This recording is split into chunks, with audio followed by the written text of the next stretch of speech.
जय हिंद students, how are you all? आप सारे बिल्कुल ठीक ठाक हैं?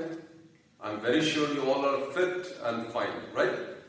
In the previous session, we have discussed electric power, which is the rate of consumption of electrical energy by an electric circuit or by an electric device. We have also discussed Joule's heating effects of current, where we have studied that when the current is made to pass through a conductor, then the conductor gets heated up. And almost all the electrical appliances which we make use of our daily life, like electric iron, electric geyser, toaster, right? These all are the electrical appliances which are based on heating effects of current, right? And the rate of heat produced, that's electric power, right? So what we'll do today is we will discuss some numericals based on those topics which we have discussed earlier, right? So let's start with the first question. So the first question is, an electric heater of resistance 8 ohm draws 15 ampere from the service mains for 2 hours. Calculate the rate of heat developed. Now the rate of heat developed means amount of heat produced per unit time. And the amount of heat produced per unit time, that is known as power. So students, rate of heat developed, it means that we are supposed to determine the power, right? Heat developed per unit time, that is known as power. So in this question we are supposed to determine the value of power. So as I have told you numerous times, while dealing with numericals, first write down the information which is already given in the question. Over here, the resistance of this electric device, which is heater, is given to be 8 ohm, right? Current, it's given to be 15 ampere. Time, it's given to be 2 hours. Clear, students? So, in case we want to find out the power or the rate of heat produced in SI, the SI unit of power is watt, then we need to convert hours in seconds. So, it will be 2 hours, 1 hour is 60 minutes, each minute is equal to 60 seconds. So, it will be seconds. Clear, students? Now, we are supposed to find out rate of heat produced, that is power. Power is the rate of heat produced, that is heat produced per unit time. This is to be determined. So what is the formula connecting these three? We have discussed the various expressions for power. Power is I square R. Power is V square by R. Power is V into I. Right? So over here, we are supposed to get the relationship between I, R and T. T won't be required as such. Right? So over here, power, it's given by in terms of I and R. It is given by I square R. So in this numerical, this is the formula to be used. So in a single step, we will be easily able to determine the answer, right? So current, it's given to be 15. So 15 square, that is 15 into 15, and resistance, it's given to be 8. So students, it is equal to 225 multiplied by 8. So it will be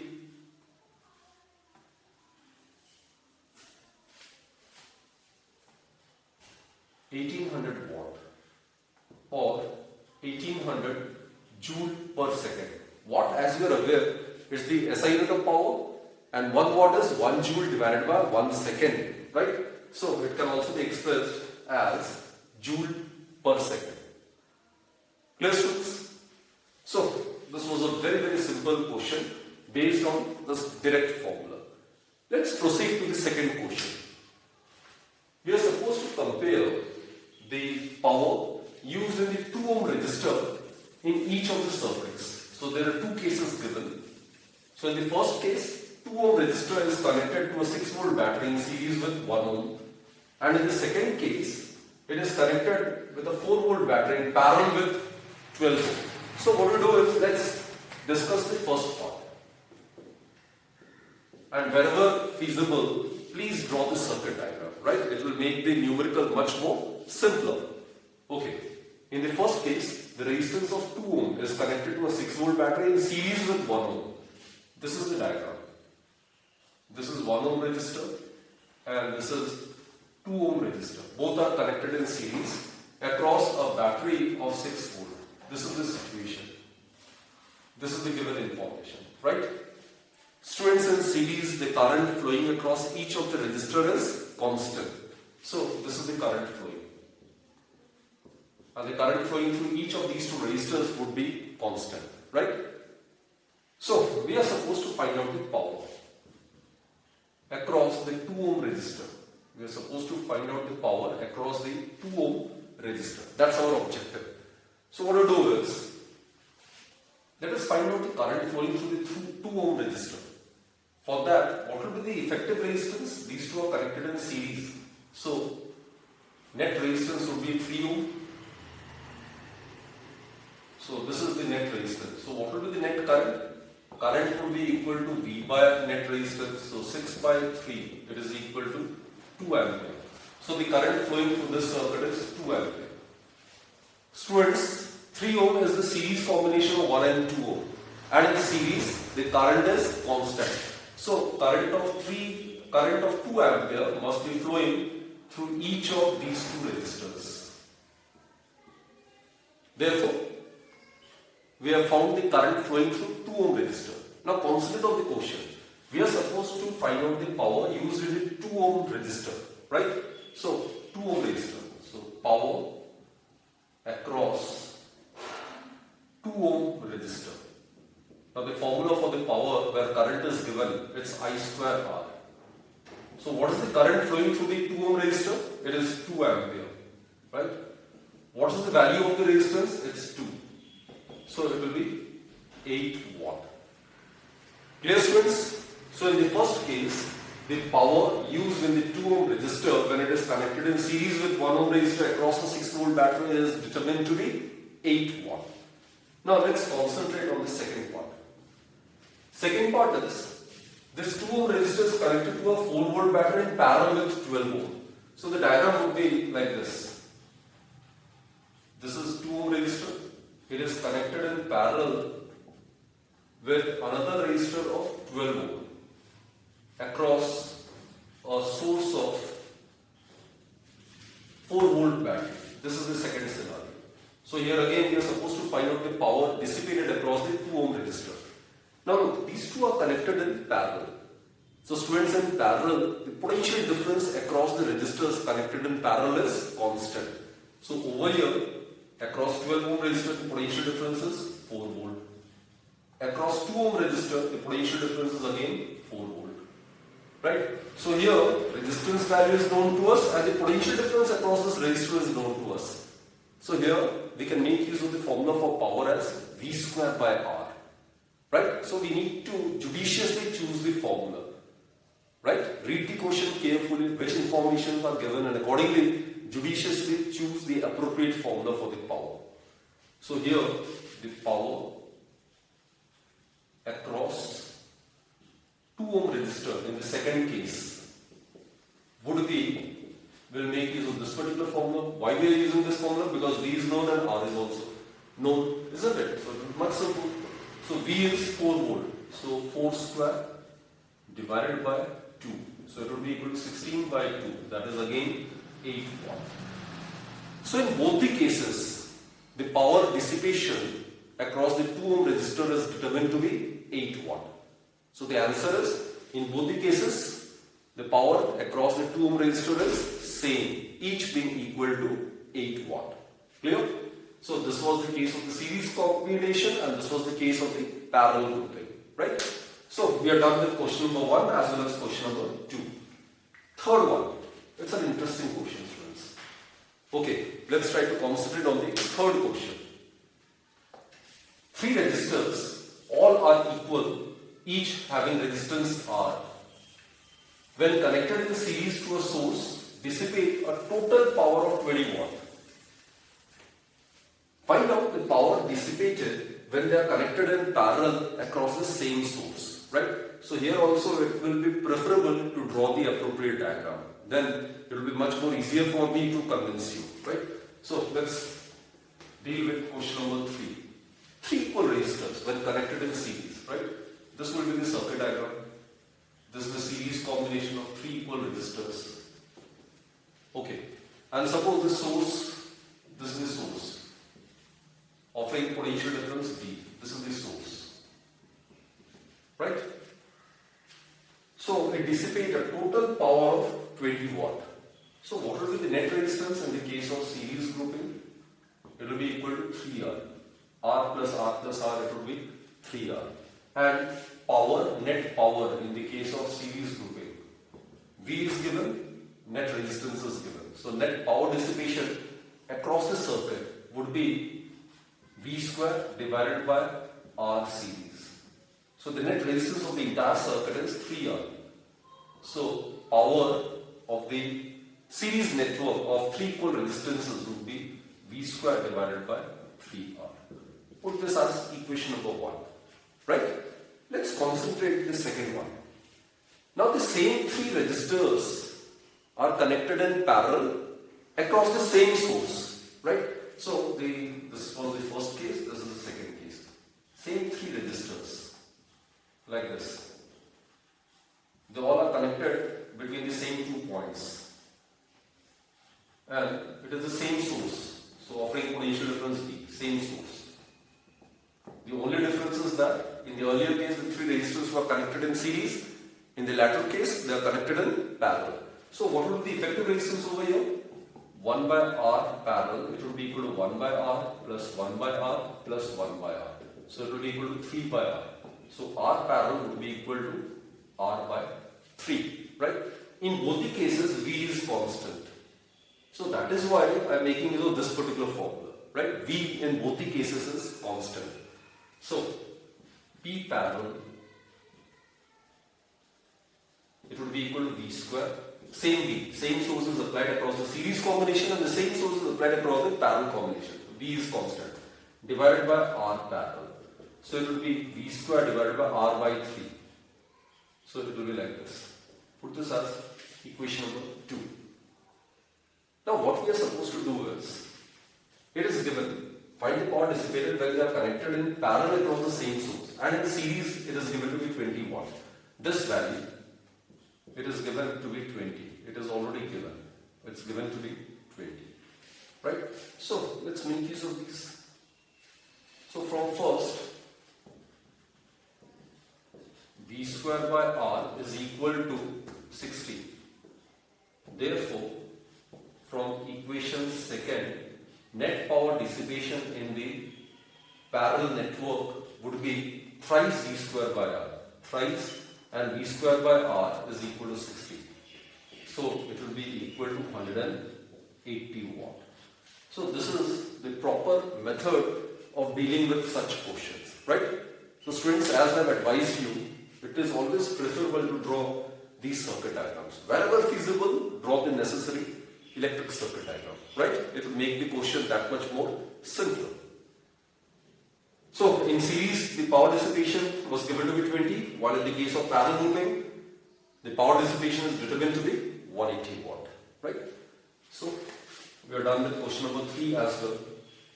Let's concentrate on question number 4. It's again a very good question. It's a conceptual question basically. So let's try to attempt this one. 2 electric lamps are given and their ratings are given. This is the rating, students. 100 watt to 20 volt. It means that it can give a maximum power output of 100 watt when connected across 220 volt potential difference. Right? This is the meaning. And the other electric lamp is rated at 200 watt to 20 volt. What it means is it can give a maximum output power of 200 watt when connected across 220 volt source. Right? So these are known as the ratings of the electric device. They both have tungsten filaments of same length. It's given length of both the bulbs are constant. Show mathematically which bulb will have thicker filament, right? So cross-sectional area of which of the 2 filaments of the bulbs will be more, right? That is what we are supposed to find. So this is again a very, very interesting question. First and foremost, students, concentrate on this part. 220 volt, 220 volt. Right? Let's make this question simpler, right? We need not to do superfluous mathematical calculations, right? So here, both the lamps are operated at 220 volt, right? So V is constant. V is constant. And we are aware of this. P is equal to V square by R. V is constant. and P equals to V square by R, and we have theoretically discussed whenever V is constant, then power is inversely proportional to the resistance, or resistance is inversely proportional to the power. Clear, students? So what I mean to say is that one is of power 100 watt. There are two bulbs. This is bulb 1.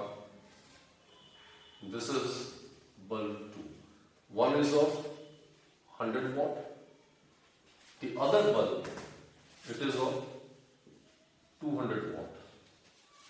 So obviously, this is the first bulb, this is the second bulb, right? Its resistance is suppose R1, its resistance is suppose R2. Now resistance is inversely proportional to the power.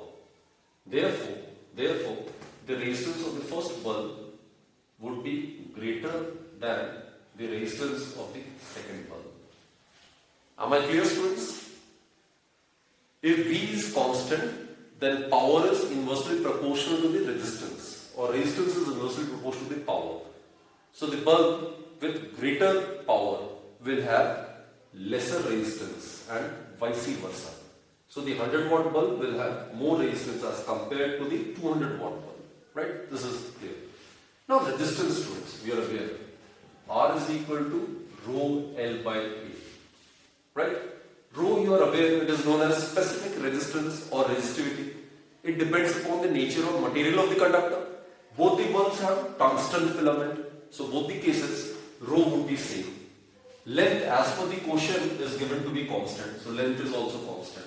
Therefore, R is inversely proportional to area, since L is constant. Right? So R is inversely proportional to the area. Therefore, 1 by A1 would be greater than 1 by A2. Am I clear? Why? Because R is inversely proportional to cross-sectional area, provided length is constant.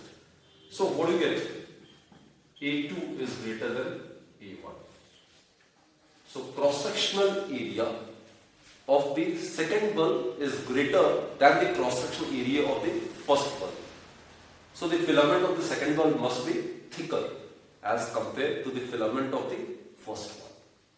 Clear, student? So this was a very, very good question based on your theoretical concepts, right? So we are over with this question as well. Okay, let's concentrate on question number 5 then. Two conducting wires of the same material and of equal lengths and equal diameters. Okay, material, it's made of the same material, so resistivity would be same, right? Equal lengths, equal cross-section area, equal diameters, right? Are first connected in series and then in parallel across the same source. Find the ratio of the heat produced in series and parallel combinations. Okay. Two conducting wires of same material and of equal lengths of equal diameters. Now look, students. Resistance is given by rho L by A. A is the cross-sectional area, that is pi r square. R is the radius, so it can be written as d square by 4. D is the diameter. So if you substitute this value over here, what do you get? R is equal to rho L divided by pi d square by 4. So this is the expression for the resistance, right? Now it is given, they are of the same material, so rho is constant, right? Same length, L is constant, and same diameter. This is also same. So R is equal to constant. Am I clear? So both the conductors must be offering same resistance, right? Now, first case is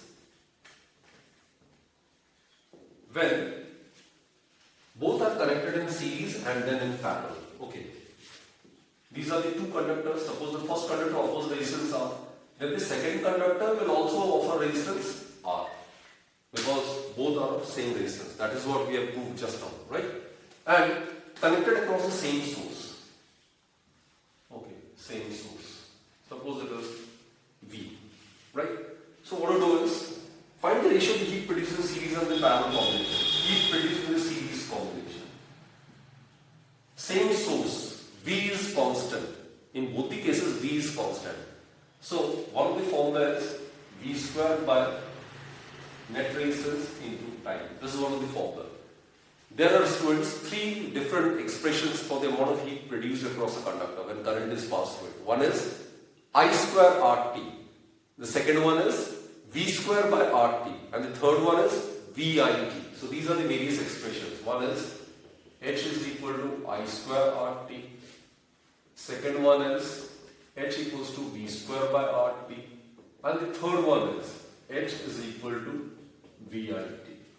So here, since in both the cases V is constant, so that is why I have made use of this particular formula, right? So these two are connected in series. So what is the effective resistance of the series circuit? So it will be 2R.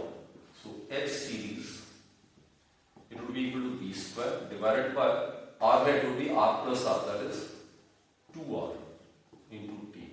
Put this as equation number 1. Now as per the question, the same resistors or conductors are then connected in parallel across the same source. Okay, same two resistors. This is the second case. Now same two conductors offering the same resistance are connected in parallel across the same source. If it is offering potential difference V, it is also offering potential difference V. Source is same, right? So what will be the effective resistance over here? R net, it will be equal to R by 2. Isn't it? They are connected in parallel. So which formula is to be used? 1 by R net is equal to 1 by R plus 1 by R. Just solve it and you will get R net is equal to R by 2. So here, in the case of parallel circuit, again we will make use of this formula. V square by R into T, because V is constant in both the cases. So what you do is, it will be V square, same potential difference, same source, over net effective resistance into for the same time, right? So what do we get?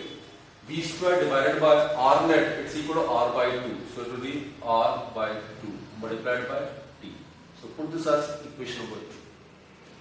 We are supposed to find out the ratio of the heat produced in the series and the parallel combination. So what to do is H series divided by H parallel. This is to be determined, right? So first divided by second. What we get is V square by 2R into T multiplied by, it will get reciprocal. So R divided by twice V square into T. V square get cancelled, T get cancelled, R get cancelled. So we will be left with 1 by 4. So the ratio is 1:4. This is the answer, right? So the ratio of the heat produced in the series and the parallel combination in the series and parallel cases is 1:4. Clear, students? Again, in this particular question, we have made use of the very basic theoretical concepts. So that's why I always keep on stressing. Once your theoretical concepts are clear, it is only then you will be able to attempt the numericals, right? So let's discuss question number 6 then. It's a relatively very simple question. It's a straightforward question. So let's try to attempt it. As per question number 6, an electric bulb is rated 220 volt and 100 watt. I have stated the meaning of this rating, right? Every electric device has got some rating. So this rating, it suggests that the electric bulb will give a power output of 100 watt when connected across a potential difference of 220 volt. So that's the meaning of this electric rating. Anyway, when it is operated on 110 volt, then find the power consumed, right? So first case, rating is given to be rating of the device. First write the rating of the device. Power is given to be 100 watt when it is connected across a potential difference of 220 volt. This is the potential difference. It may change depending upon the source, but the resistance of the device will remain same under given physical conditions, right? So whenever a rating of a device is given, then we can easily determine the resistance of that electric device. So power is given, potential difference is given. It clearly suggests that the power output of the device is 100 watt when it is connected across a source of 220 volt. So we are aware of resistance. Let's find out the resistance of this electric bulb. So what's the relationship in these three? P is equal to V square by R. We can make use of this particular relation. Therefore, resistance of the electric bulb would be V square by P. So V is 220. So 220 square, that is 220 into 220 divided by power is 100. So we get 484 ohm. Right? So this electric bulb will have a resistance of 484 ohm. Whether this electric bulb is connected across 220 volt or across 110 volt or across 50 volt or across 280 volt, the resistance of this electric bulb will remain same. Right? So by electric rating of an electric device, first try to determine the resistance of that particular electric device. Now let's proceed to the next part. When the same bulb is operated on 110 volt, now situation is resistance of the bulb is given 484 ohm. Now the potential difference across which this bulb is connected is 110 volt. Now what will be the power consumed or what will be the power output of the bulb, right? So here what we do is, again, P is to be found and V and R are given. So power output would be V square by R. This is the resistance of the electric bulb which we have calculated over here, and for this potential difference we are supposed to find out the power output. So let's substitute the value. It will be 110 multiplied by 110 divided by resistance is 484. So what you get is 12100 divided by 484. So it will be equal to 100 divided by 4. So it is equal to 25 watt. So students, the same electric bulb when connected across 220 volt source will give a power output of 100 watt. But when the same bulb is connected across 110 volt, it will give us a power output of only 25 watt. What will remain constant is the resistance of the electric device. Clear, students? So we are over with question number 6 as well. So I hope you have understood these questions. They were very, very simple. As I stated, they are based on theoretical knowledge, right? So first, before attempting these questions, do the theoretical portion very sincerely, and only then, after you are convinced of each and every theoretical concept, then only try to attempt these questions.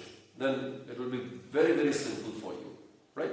So with that note, let us finish this session, and do take very good care of yourself, and thank you. We'll continue in the next session then, right?